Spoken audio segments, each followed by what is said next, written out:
As you are watching this video, I guess your computer is running with an issue here. As you are trying to open a program I have recently installed, this error arrived. The program can start because heap-l1-1-0.dll is missing from your computer. It's a very common issue, and all you need to do is watch this video patiently and follow that method on your computer. Hello everyone, welcome to Tech Evolution. In this very short video, I'll be fixing this error within 3 minutes. So let's begin. The first thing you need to do is open your favorite browser and search for the entire file name .dll. You can choose any results you want. I'm choosing the first one.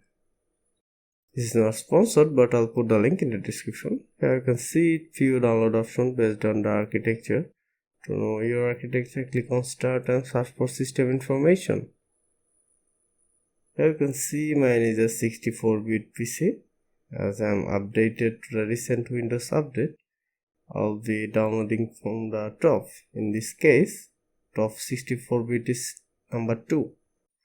I strongly recommend you to read this page. It has multiple fixing methods also. As the download completes, hit open. Here you can see two files. One is the DLL, other one is readme.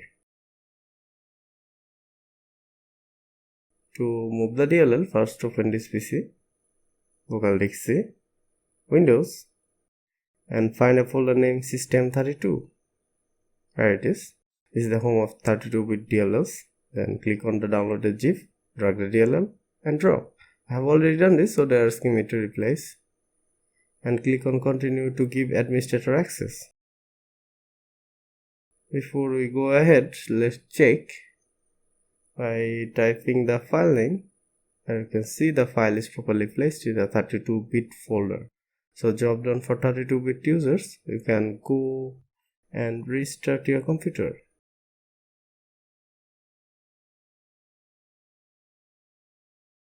Only if you are a 64-bit user, you need to do a little more. First open this PC one more time, local disk C, Windows, and this time find a folder named syswow64, and same again.